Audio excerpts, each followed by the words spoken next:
Dans ce problème-ci, je veux calculer l'aire de la surface qui va être couverte de peinture si je submerge ce solide-là dans un contenant de peinture.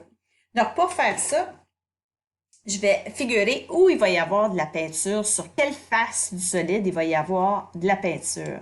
Mais je sais qu'il va y avoir de la peinture partout sur l'aire latérale du prisme. Donc, pour calculer, je vais prendre l'aire latérale du prisme.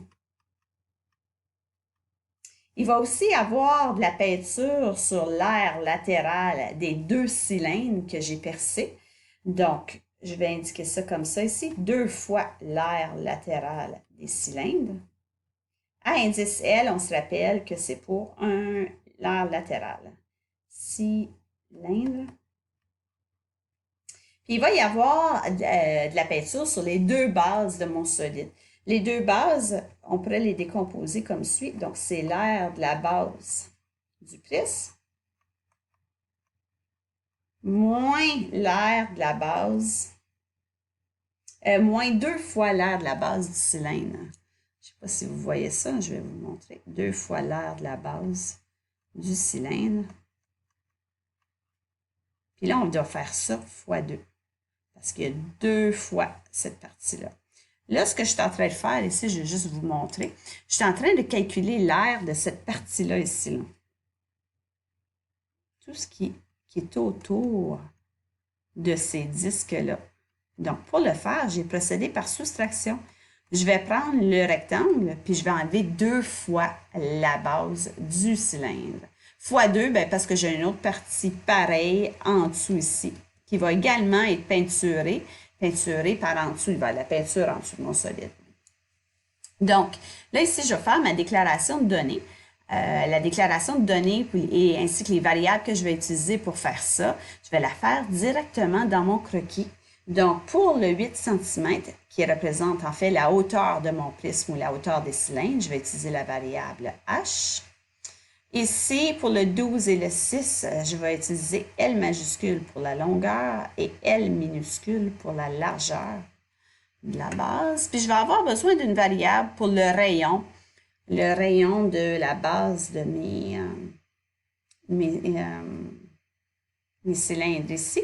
On dit que la mèche mesure 4 cm de diamètre, donc ça veut dire que mon rayon, ça va être de 2 cm. Et voilà, avec ces variables-là, je vais être capable de calculer l'aire recherchée. L'aire latérale de mon prisme, ben c'est grand L fois H. Donc là, je viens de faire l'aire de la face du devant, fois 2 parce que la face d'en arrière est isométrique. Puis là, sur le côté, l'aire de ce rectangle-là, c'est petit l fois h, puis fois 2 parce qu'il y a deux côtés qui sont isométriques. Donc là, je viens de calculer l'aire latérale de mon prisme.